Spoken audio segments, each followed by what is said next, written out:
Thank you for accepting the recording of the meeting. This happening for further dissemination of the project and also of the project results through this online workshop. Thank you very much for having you here. I'm very glad. And I think we can start with our presentations maybe. Okay, so it's gonna be me starting with a general presentation of the project, and then Nieves will continue with the first activity of the project, that is the protocol. She will tell more later on. Okay.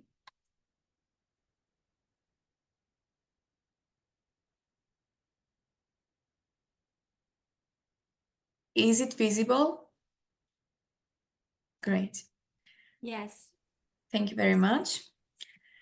So this is the first international digital workshop that we are doing for the SUSPRO project. Some things about the project that you should know. The project objectives are to collaborate internationally to adopt common guidelines and actions for the inclusion of sustainability as part of the culture of education centers, to achieve the necessary momentum and take a first step towards changing the current model of our educational centers and adopt a model that is based on environmental sustainability, and to transmit this new sustainable culture that we adopted by the new institution to students and staff, especially to those from the culinary and gastronomy sector, by translating the institutional protocol into interactive activities. The project activities are, the first one, the SUSPRO Sustainability Protocol, creating a sustainability protocol to integrate education for sustainability into the culture and life of school. This is going to be presented by Nieves today. The second one is the international digital workshops to build bridges between organizations to act sustainably. This is what is happening today, the first part. And the last one is the on-the-ground workshops, translating the protocol into interactive activities with students from the culinary sector. That's going to be from Claudia and Lula Consulting. So the target groups of this project are students from the culinary sector and the intermediate degrees related to this field, the education institutions, vet centers that offer training in culinary arts, food innovation, gastronomy, gastronomic sciences, catering, hotel management, tourism, and HoReCa sector in general. And finally, members of vet centers like directors, teachers and trainers, managers, project managers, and administrative staff.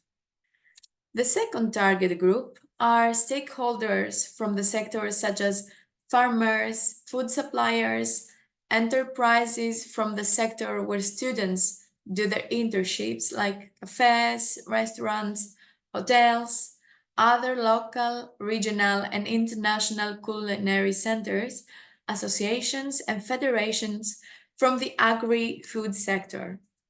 And secondly, educational communities such as students, education institutions, teaching staff, families, public bodies, particularly educational administration and society. Our consortium is Valencia Culinary Center from Spain, the Center for Education and Innovation from Greece, and Lula Consulting from Italy.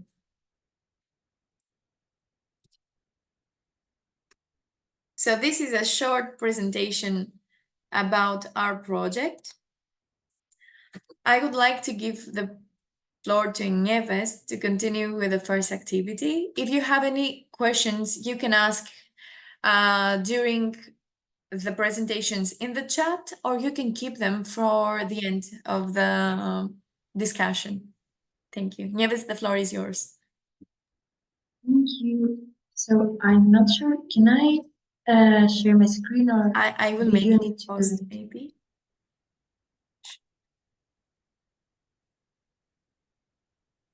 I don't want to do multiple.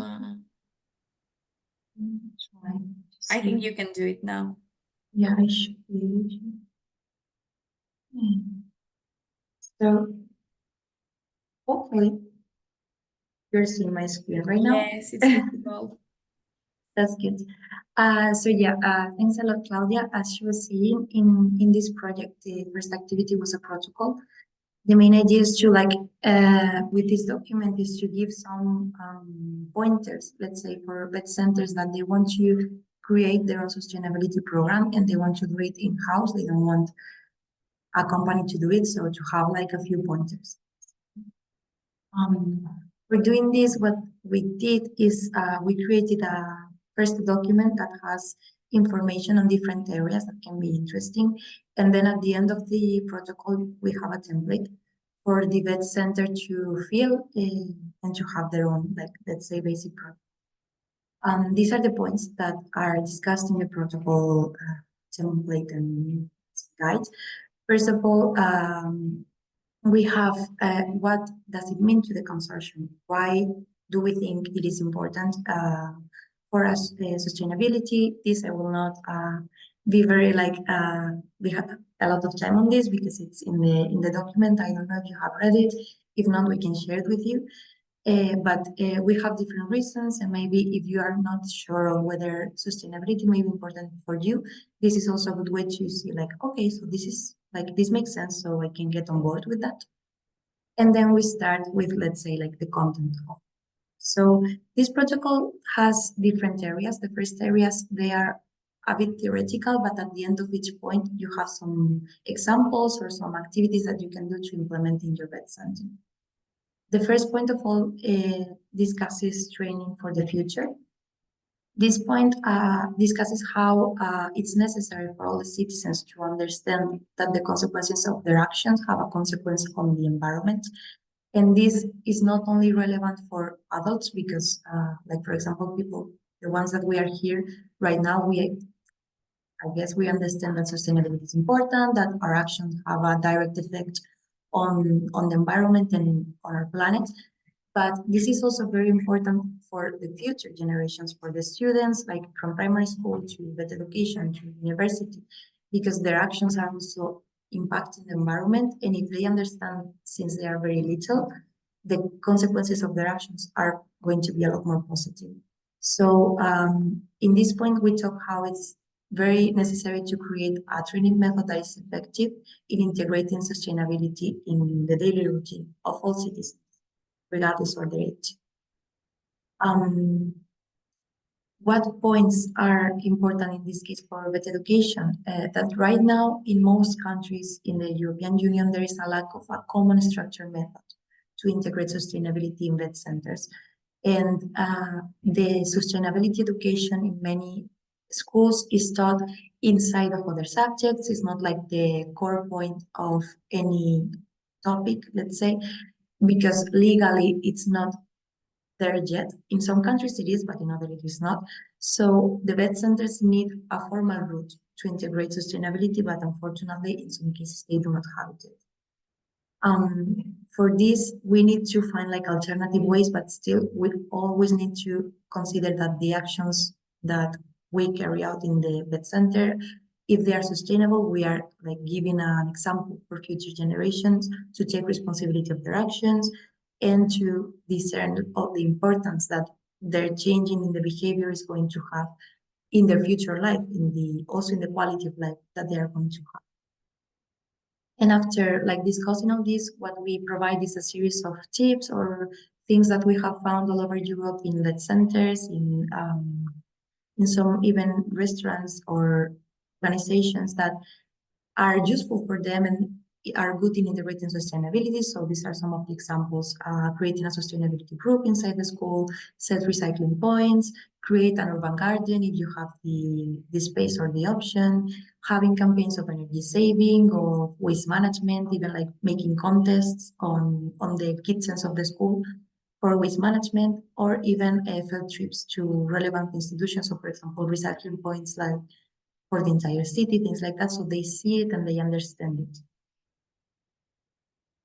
The next part of the protocol discusses how to review the teaching and learning styles to lead towards sustainability.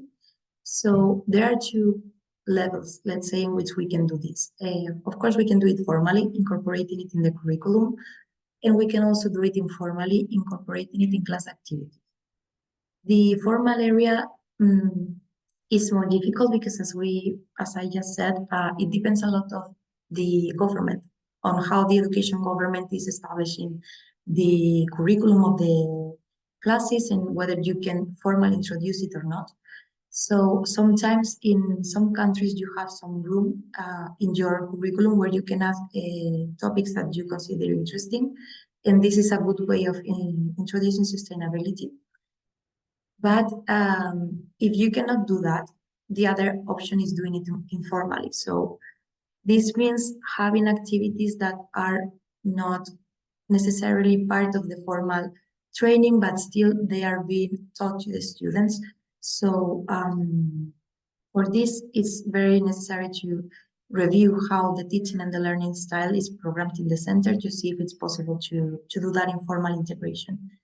The idea at the end is that both teachers are aware that they can incorporate sustainability, even if it's not in the formal curriculum, and that the students are aware that the point that is being discussed is sustainability. They have to understand that it's not only like do it an automatic action, is actually understanding, okay, this is sustainability. Sustainability works for this, and I will get this benefit in my life, or the environment will have this benefit because I am doing this activity. Some of the points that we discussed in this part are, for example, the organization of ingredients when we are doing a cooking class, the use of leftovers for practice. So if one class had leftovers, to incorporate that in the next practice. This is something that is informal, but is very useful regarding waste management, energy saving culinary techniques, avoid the use of paper in class, or introducing a sustainability teaching methodology. Some examples that they do not need the government to implement in the formal curriculum, but still you can do it, and they can be very useful. Next, we go through the skills for actions that need to be developed. This relates to how it's necessary that the students have this mindset of understanding sustainability and that they feel comfortable trying out practices, trying out approaches that are going to help them learn. So it's not only important to keep the education, let's say, in a formal sense or in the practice, but also to have an environment that is stimulating, that makes them willing to try new things, even if, for example, they read something or they have classmates from other centers that are trying out new things, to go to the teacher and say, hey, I heard about this. What do you think? Would this be interesting or useful?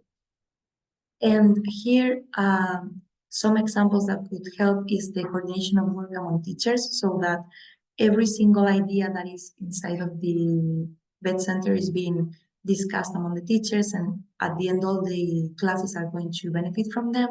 Organizing seminars with relevant organizations, creating spaces for students to give their opinion, or even organizing school awards for sustainability so that they are involved and they are motivated in a competitive way. It's useful for your organization. And with that, we have all, let's say, the most theoretical parts of the protocol. So they are very structured parts that are related to different aspects of the life of the vet center, let's say, and specific examples for each of the parts. Then the following aspect that is important and is really introduced in the SUSPRO protocol is the need. Yes. Sorry for interrupting you, but Okay. 1 minute, because I think you have the rights of host. Maybe you can admit those two people. Yeah, because I couldn't see them. And It just came on my mind. Sorry, Yes, No, it is it's true. okay. That's okay. You can see it then?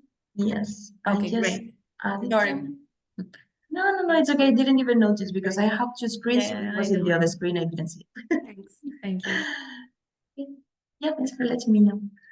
Okay, so yes, this part of the protocol, I think it's very important, and it's how everything needs to be well mixed. Let's say it has to be integrated. It's not useful, let's say, or it's not that useful to do an activity in one part of the entire environment if you're not doing anything in the others, because the like let's say it's like economies of scale, like the amount of results that you're going to get is not going to be that big. So in the protocol, what we did is to set specific points that you can implement in each part of that, let's say, environment, in order to reach the sustainability aim that you are doing. And this is also a very useful part when creating a sustainability protocol, because for some parts of the protocol, these points can be directly implemented. So we have 4 areas. The first area is the curriculum in teaching learning processes, how to implement sustainability in that area. We have how to organize the content, how to use teaching processes, or how to organize the learning processes. Then we have the center resources themselves, which is more like more depending, let's say, of the resources that the school has. But it's also very important, like to provide the necessary resources for teachers to benefit from the opportunities that the center has at structural level. So it's not always necessary to spend a lot of money. But for example, if you see that in your center you have like an outside area, you can create an urban garden there, and you are going to actually benefit economically because you will get your own raw materials. Then you have the facilities, like how to introduce the sustainability in the center by investing necessary action, and how to benefit from the facilities. This is similar to the other point, but one point is to be like aware of your environment, and the other point is to be aware of the facility itself that you have. And finally, you have the community and the networks. The stakeholders that you can access, they can be very important when you are talking about sustainability, because maybe you can do a visit to a relevant organization, and that's going to open the eyes of the students a lot more than giving a theoretical class. So it's very important to collaborate with relevant organizations, with parts of your networks, to even maybe even in some cases other restaurants that students are doing internships, you can go and visit them, things like that. And finally, the last point of the protocol is a series of case studies or studies of success that have implemented sustainability actions and have been successful. So this part was created by the consortium at national level.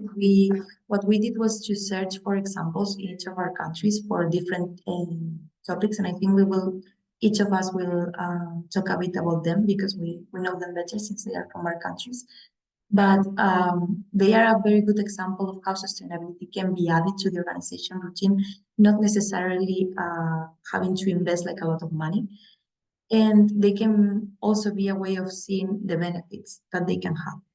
So with this, we have the entire like protocol template.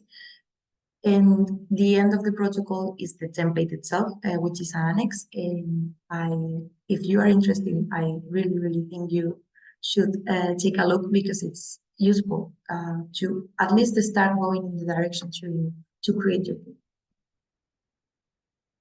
Yeah, that was the Thank you, protocol. Nieves. Yeah. Thank you very much. I also missed to say that MCC is the coordinator of this project. I'm sorry for that. We will continue with the best practices that we found. Nieves, would you like to continue as it's in the agenda, or you want to take a breath and Claudia can go first? As you prefer. It's Okay, the okay. same for me. So if you want, since I already have like the Okay, yes, yes. queen mode, I can do it. Great, thank you so And much. then you can continue. Okay, so let's see. That way you will rest from that question.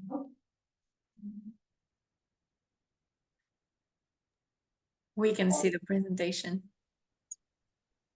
Okay, so these are the Spanish best practices. This part is going to be shorter than the other one. Basically, this is the last part of the, if you have seen the document, this is the last part before the template itself. And it's divided in 3 areas.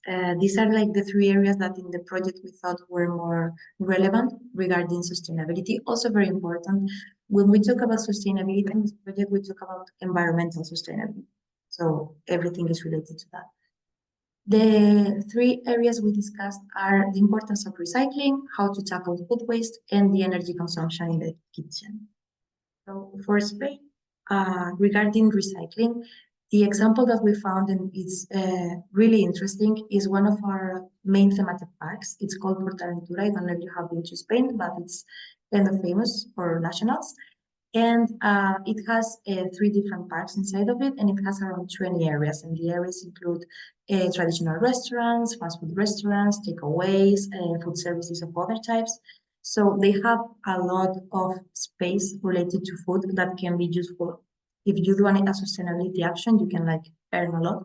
And they definitely knew how to valorize it. What they did was to treat around 90% of their food waste and waste in general to obtain a benefit. So they hire a company that recycle all the oil that they use, and with the clean oil that they receive, they sell it. So they actually get money from their waste to a biofuel company. And then they compare it. I don't know in your countries, but this in Spain has become very popular and is reusable glasses. So consumers, they get a glass and they get one glass. They use this glass during the entire day, and once they have finished, they have the option of returning it. So this is useful for the restaurant because they don't have to spend that much money in glasses themselves, as they collect around 42% of the glasses every day. And at the same time, it's really good for the environment because they don't have to recycle that much. They are reusing a lot. These glasses can be they can be washed and they can be used by other clients, so it's really useful. Then we have the topic of how to tackle food waste. This, I hope, I guess you have heard about this. These are the apps to fight food waste in Spain. I wouldn't say they are spectacularly well known, but they are becoming more and more popular. The most important one, at least in Spain, is the Danish app Too Good To Go. I actually think if it was not the pioneer, it was one of the first one that was created. But then in Spain, other companies, they have also decided to copy it. So we have, for example, a Spanish version that is Encantado de Comerte. But the topic is more or less the same. The aim of these apps is to reduce food waste. So in Spain, for example, well, in Europe, actually, we have an approximate 20% reduction of food waste thanks to these apps. And any type of food business can participate because they work with any type of food service. They work with supermarkets, they work with restaurants, with bakeries, with little coffee shops, with anyone that wants to jump inside the app. So what they do, they facilitate the commercializations of food that are close to expiring. So you enter in the app and you see, for example, from a little bakery that they have done some cakes. It's getting the end of their shift and the cakes have not been sold.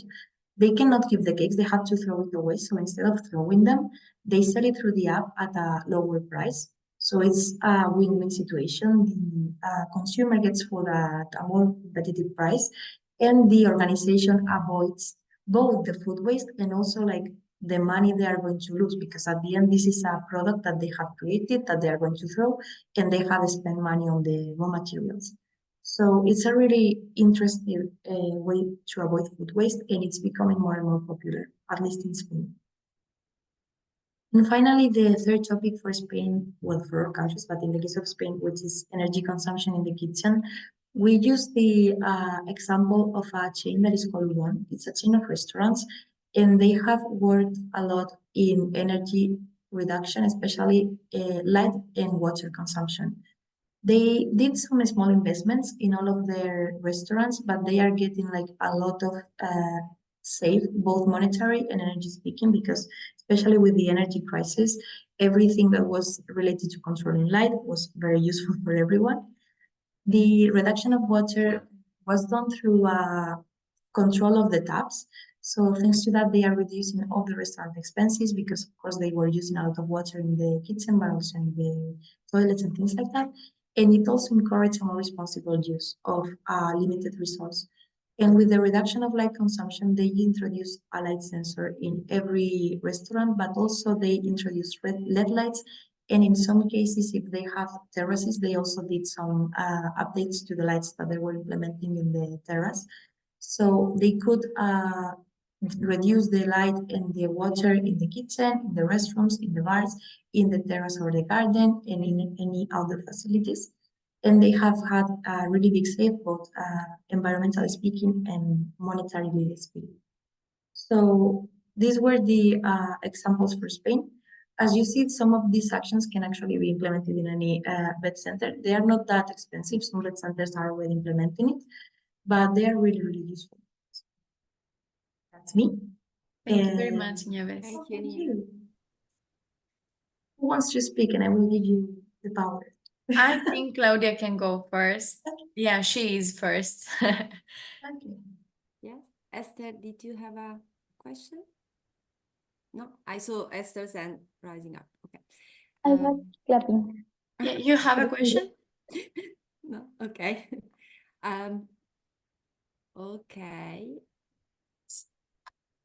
Can you see my screen? Yes, Okay, great.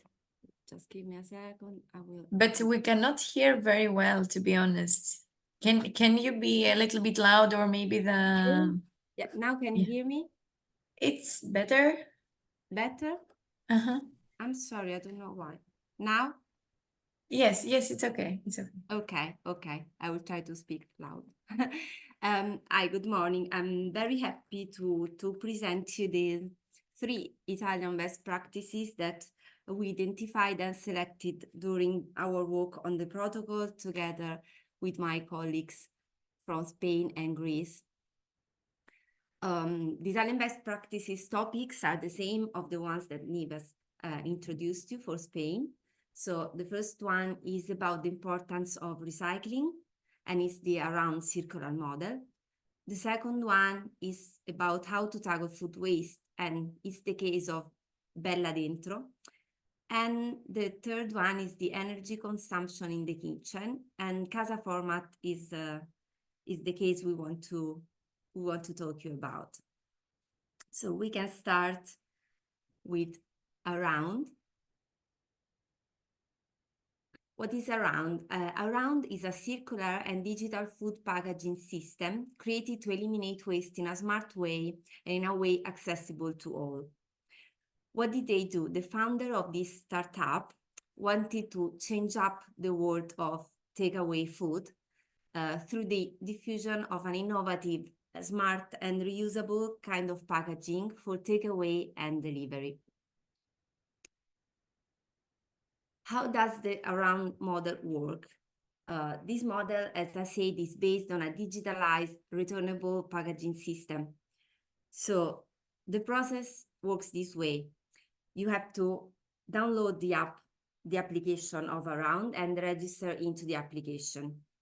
After you are in, you can see the network of restaurants, cafes, bars, takeaways, so all the shops that are part of the Around network.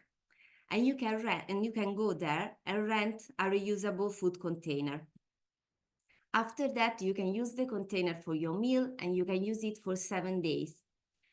After, you have to return the container to one of the shops of the network. So you don't have to go back to the one where you took that, but you can return the container to any other shop, any other restaurant, and so on. The container is then cleaned and is ready for the next use. What is the cost for this? It's 0 because the service is for free. You just have to pay if you don't return the food container within 7 days.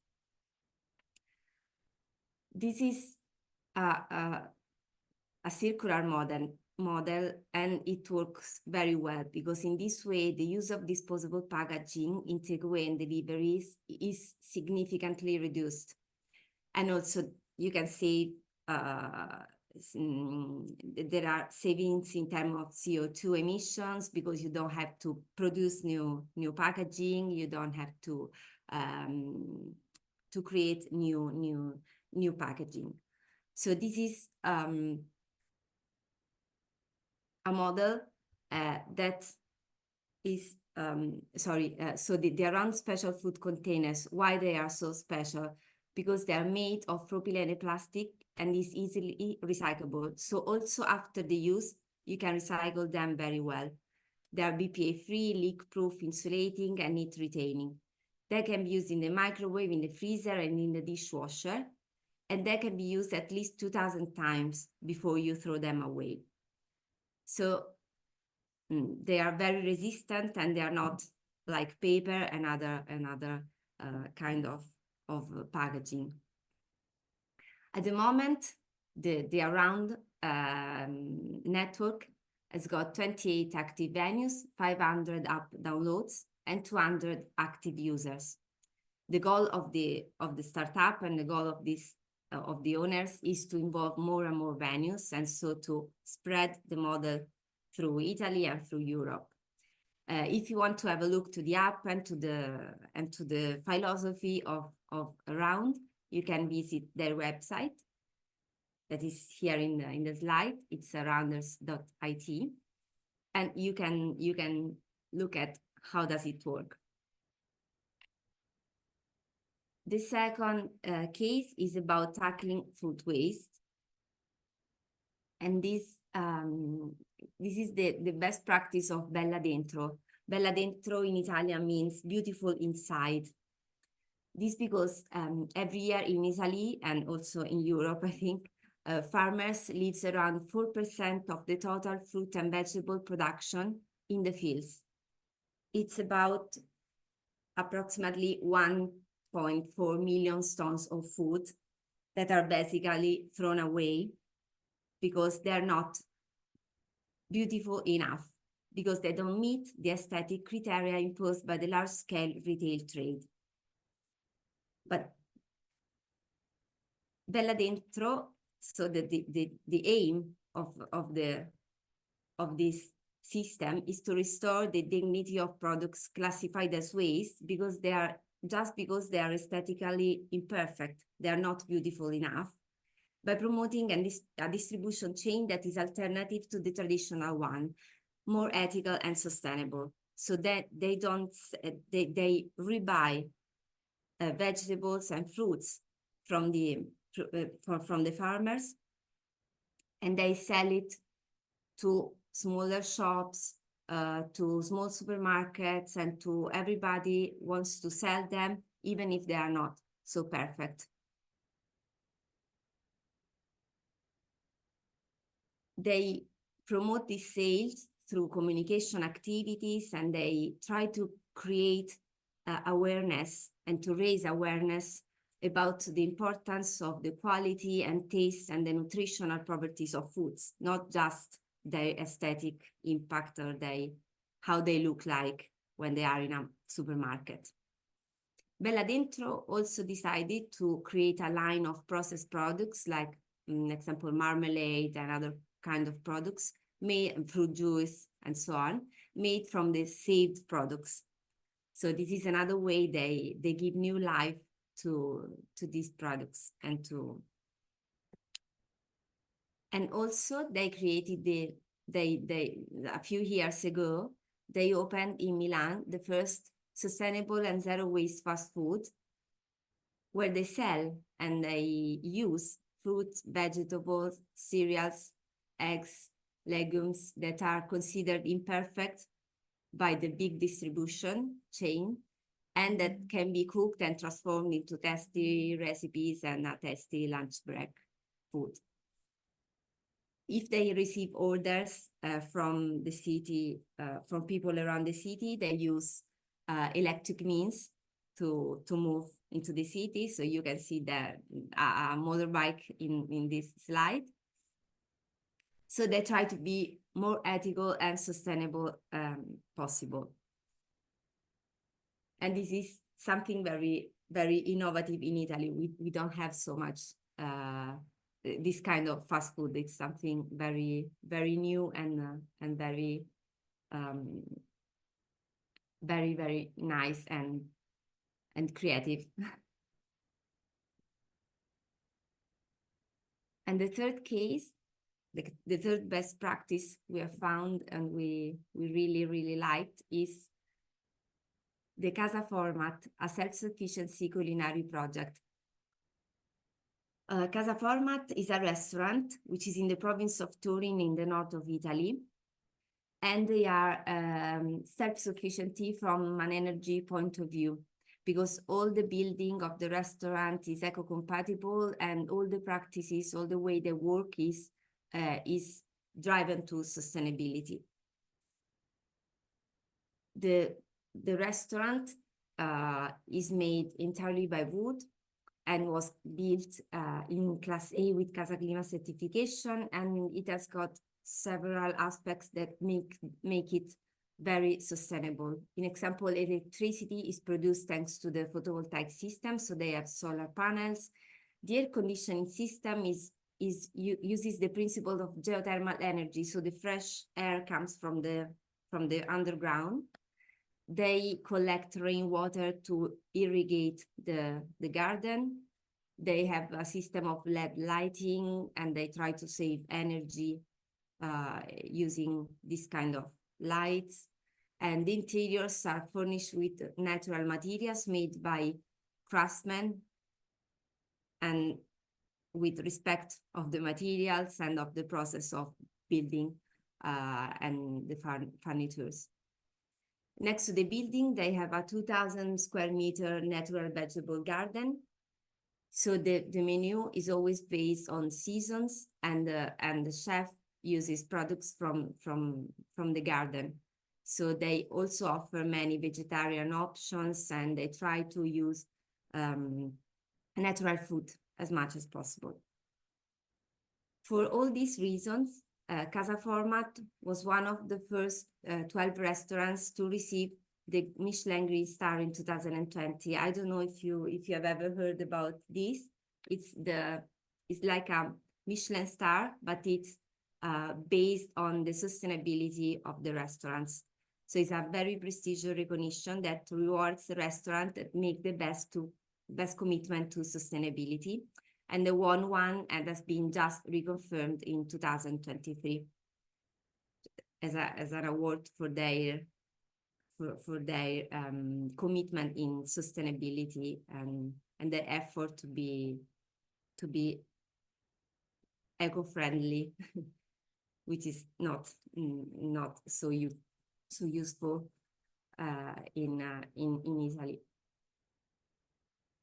Thank you. These are the three best practices we have found. We hope that you like them. They are. Thank you very much. They were very interesting, even for me that I saw them already. Okay, sorry, I will stop sharing the screen. Yes. Just give me a second. I will do the last presentation now. I hope that you remember your questions. So maybe you have to give me the rights.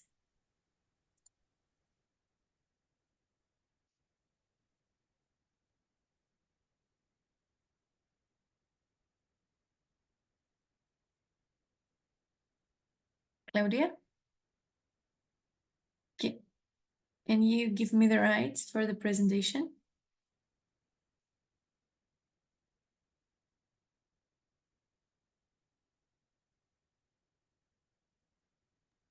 If you click on this, like if you go through her image in the three little dots, there you should have an option to make host or something similar.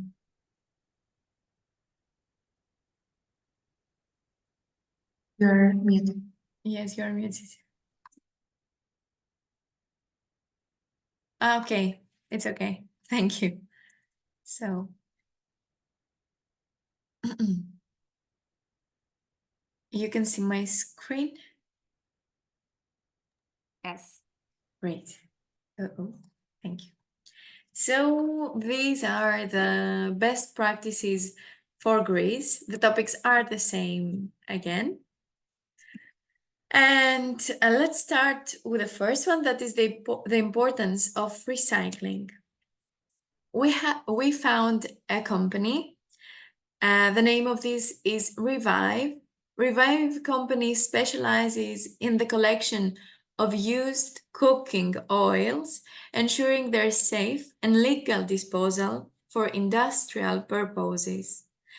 They transform waste cooking oils into valuable resources for biofuels and biofertilizer. Their environmental impact through this procedure is to prevent used cooking oils from becoming a waste, reducing negative environmental impacts, and meet energy and lubrication needs sustainably. Then my presentation is really fast, so then is how to tackle food waste.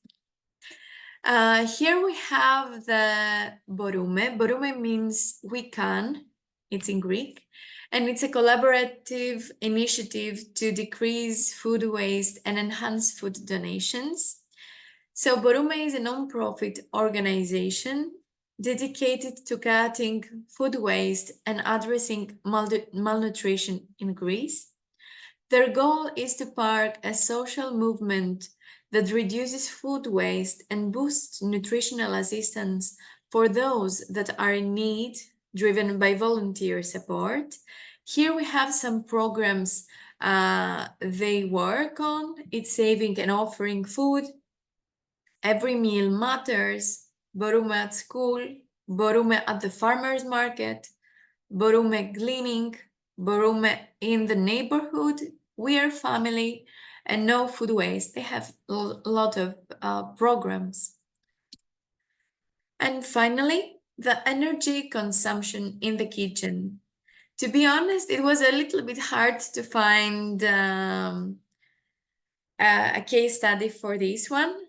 However, I found something that is in our region, in Volos, and is the fish house Ouzeri Karakatsanis, where they cook. The cooking is done solely over charcoal, wood, open flames, and traditional wood-fired oven. Here I have a video I would like to show you. Give me a minute because I can open it like this. It's in Greek. However, you will see what is happening and I can translate some things, okay? No, it's not here. Give me a minute. Maybe I have to go to YouTube.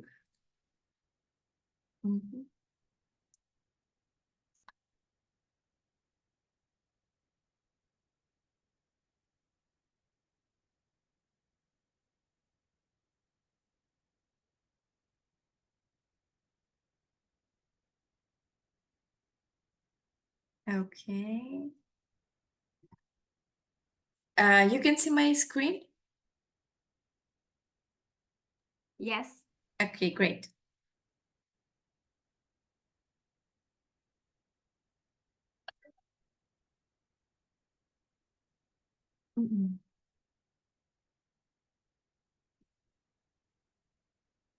I don't want to have the volume so high, so let's start.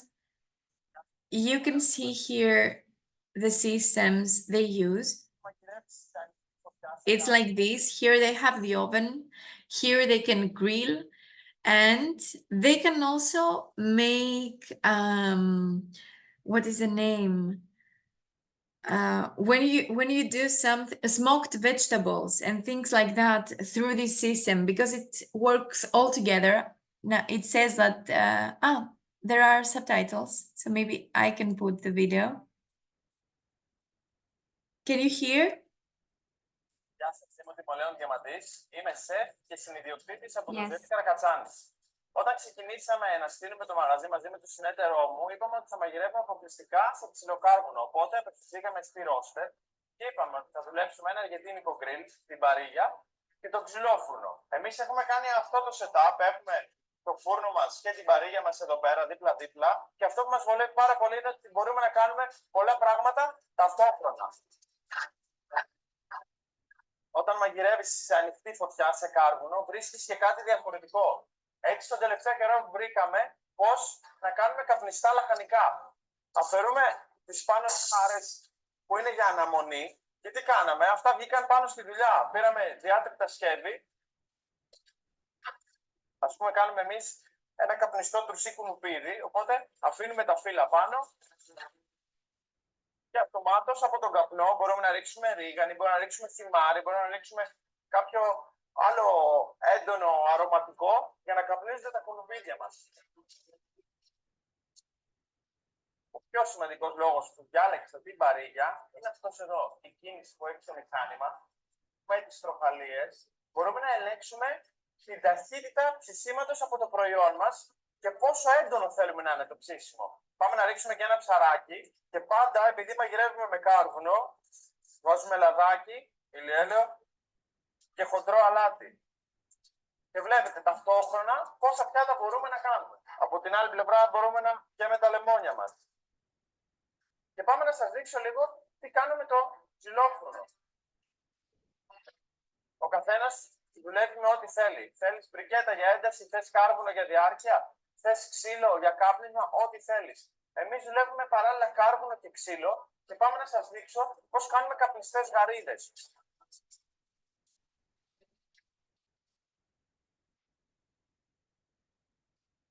Και έχουμε το επιθυμητό αποτέλεσμα χάρη στα κλαπέτα που έχει, δηλαδή απομονώνουμε το οξυγόνο και έτσι μας βοηθάει στο κάπνισμα. I think that more or less this is enough to have an idea for the way they are working. I was I didn't know that this is happening in Volos, and I was very happy when I saw it, because I think they don't know that it's also sustainable in the same time, but they do it mostly for cooking better and using this machine that they bought. But it was a very good example, in my opinion. So that's are the examples for Greece, and I think that is the time for discussion. So maybe those that have questions can ask us, and of course you can find those things that we showed to you in the websites of our organizations, and also the protocol annex is there. Okay, so we are waiting.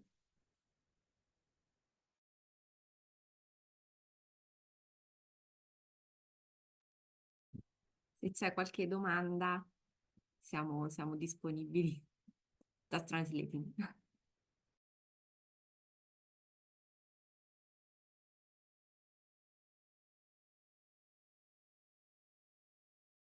Somebody, maybe.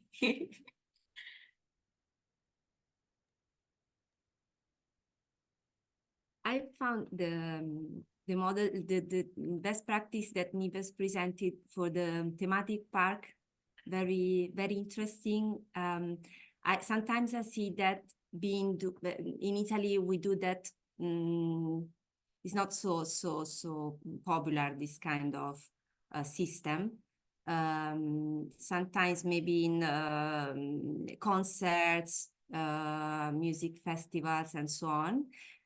I saw that very often in Switzerland instead. In that case, in Bern and in other cities, in Zurich, very, very often when they make some, there are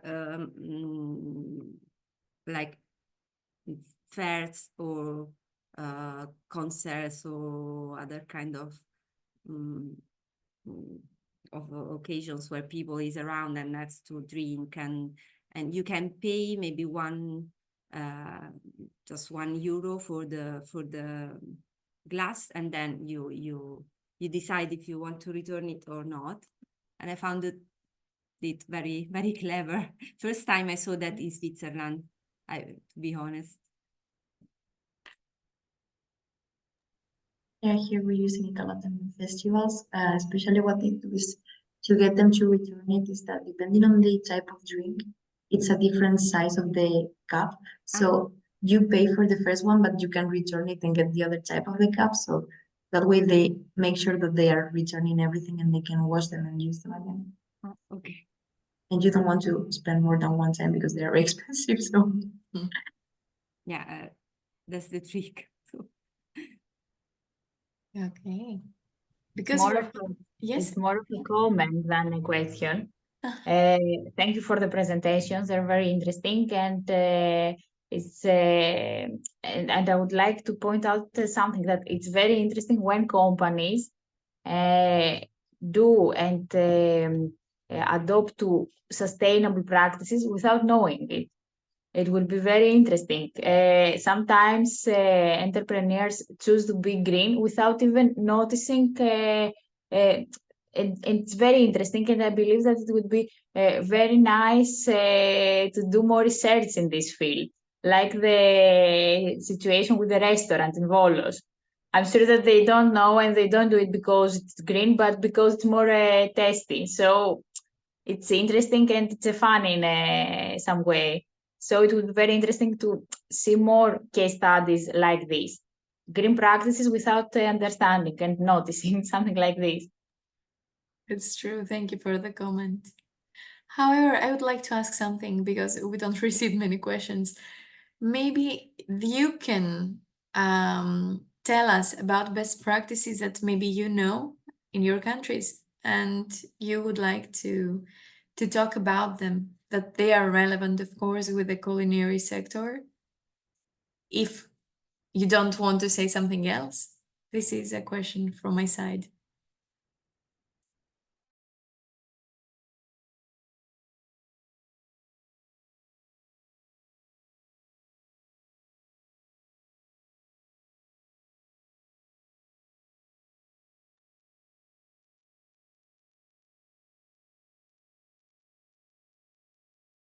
No questions? Something maybe regarding sustainability and culinary sector, because we also have a culinary center here and maybe we can have more insights about it. Nieves, would you like to show maybe a little bit the protocol annexed and explain to the participants how it works more or less in case that they want to use it in their companies? I think it can be used also in business, not only in culinary centers. I can. You give me, I give you the rights. and I will show you.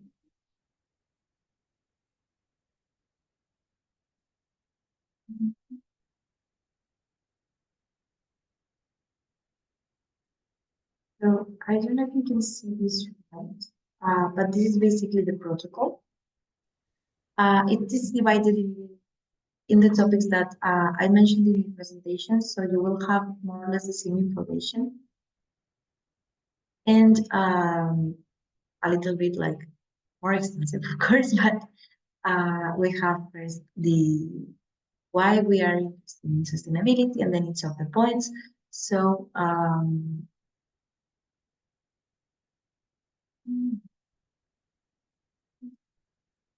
yeah, as you see, we have different topics. So for example, the first one that I was discussing before, that is training for the future. We have the explanation of what the topic is, and then we have examples. Why is this important? So these examples can be later on translated to the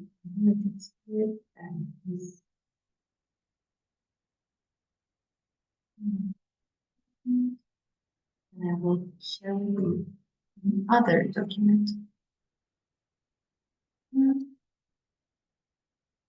This is the annex. All the examples that are included in the protocol, let's say PDF, can be later on translated to this document. This annex is like a round point on how to create your own protocol. So it explains to you all the parts that the protocol needs to have, how to fill each of the parts, and in this part, which is the procedure, that it will be like the most relevant part of the protocol because it is where you are going to say which things you're going to do.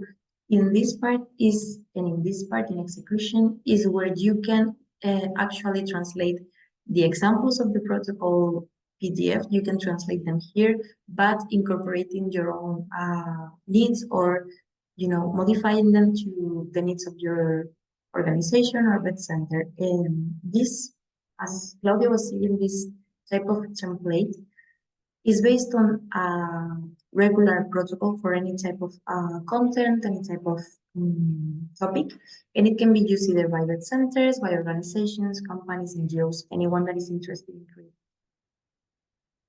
Well, maybe in some cases, maybe you have to do some slight modification because the project is devoted to the culinary sector. Well, directly working.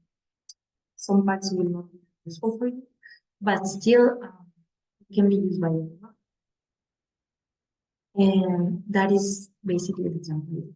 It is all available with the PDF with all the content and the annex with the Word. It is made in Word to make sure that you can use it directly here, that you don't have any problems with the template.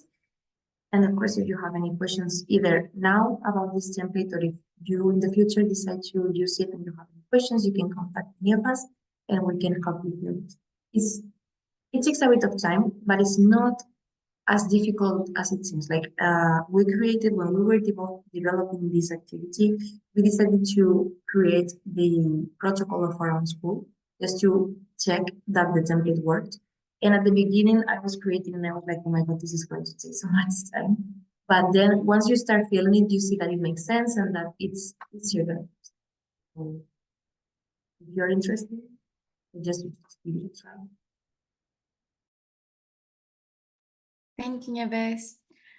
Until you think for more questions, dear participants, I'm sending you in the chat the attendance list and the evaluation of this workshop. And I would really please you to answer those two because they are very important for us and for this meeting. Of course, you can think for more questions during this time. And then we can say goodbye. Maybe, or Nieves, Claudia, would you like to add something?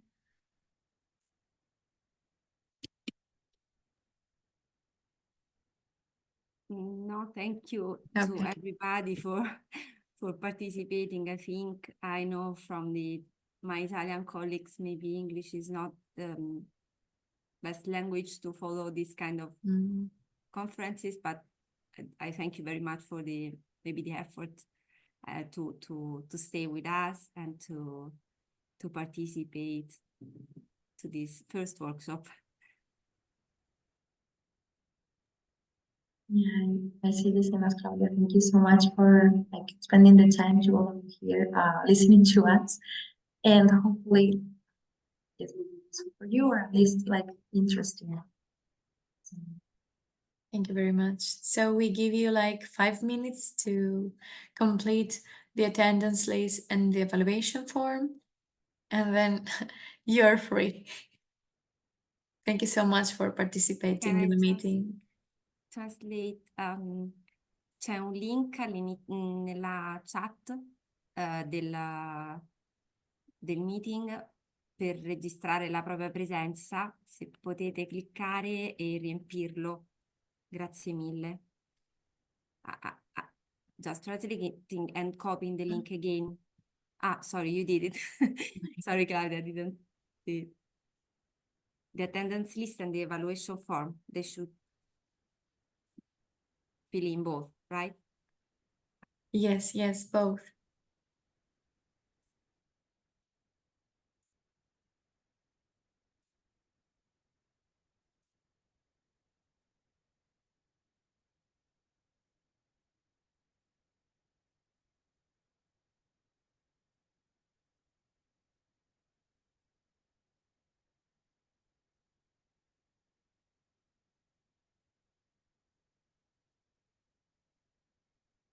During this quiet moment, I would like to say that we will have also another international workshop later on after the completion of the activity 3, right, Nieves?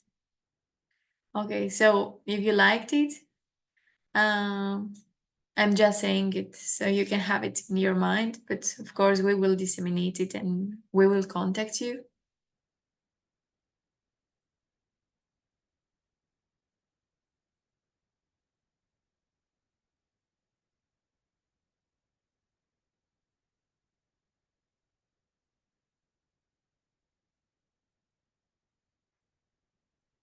Okay, I think we should finish this meeting. I will also send those 2 forms to Nieves and Claudia to communicate it with you in case that you didn't have enough time or you missed them. Thank you very much, both Nieves and Claudia. Thank you very much, all the participants. It was a pleasure to meet you and spread our knowledge with you. Have a good day. Thanks a you. lot. Have a good day, Bye. everyone. Thank you. Thank you. Thank you. Have a good day. Thank you very much. Ciao. Thank you, guys. Bye. Thank you. Thank you, Carlo. Ciao, grazie. Thank you. Bye. Goodbye. Thank you.